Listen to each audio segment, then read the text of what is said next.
Israel Iran మధ్య కొనసాగుతున్న ఉద్రిక్తతలు అంతర్జాతీయ శాంతికి ప్రమాదకర సంకేతాలిస్తున్నాయి. ఇరు దేశాల మధ్య భీకర యుద్ధం కొనసాగుతుంది. దీంతో భారత్ మౌనం చర్చనీయాంశమైంది. ఇలాంటి సమయంలో కాంగ్రెస్ నాయకురాలు సోనియా గాంధీ భారత ప్రభుత్వాన్ని విమర్శించారు. ఇది కేవలం మాట్లాడకపోవడం కాదు, భారతదేశ దౌత్య నైతిక విలువలు సంక్షోభంలో కూరుకుపోయాయన్నారు. ది హిందూ పత్రికలో ఆమె రాసిన వ్యాసం ప్రస్తుతం నెలకొన్న ఉద్రిక్తతలపై భారత రాజ్యాంగబద్ధమైన బాధ్యతను, చారిత్రక నిబద్ధతను గుర్తు చేస్తూ ఇండియా స్పందించాలని కోరారు.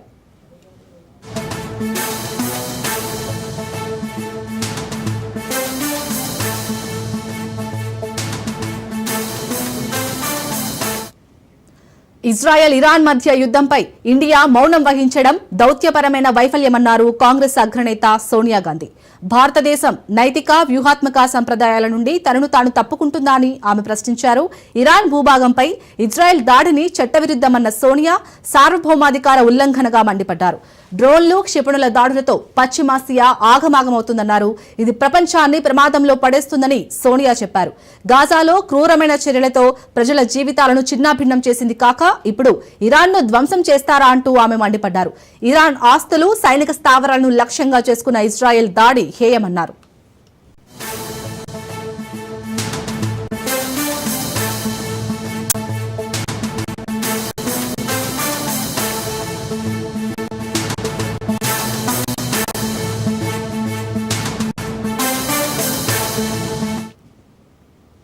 భారత్ చేపట్టిన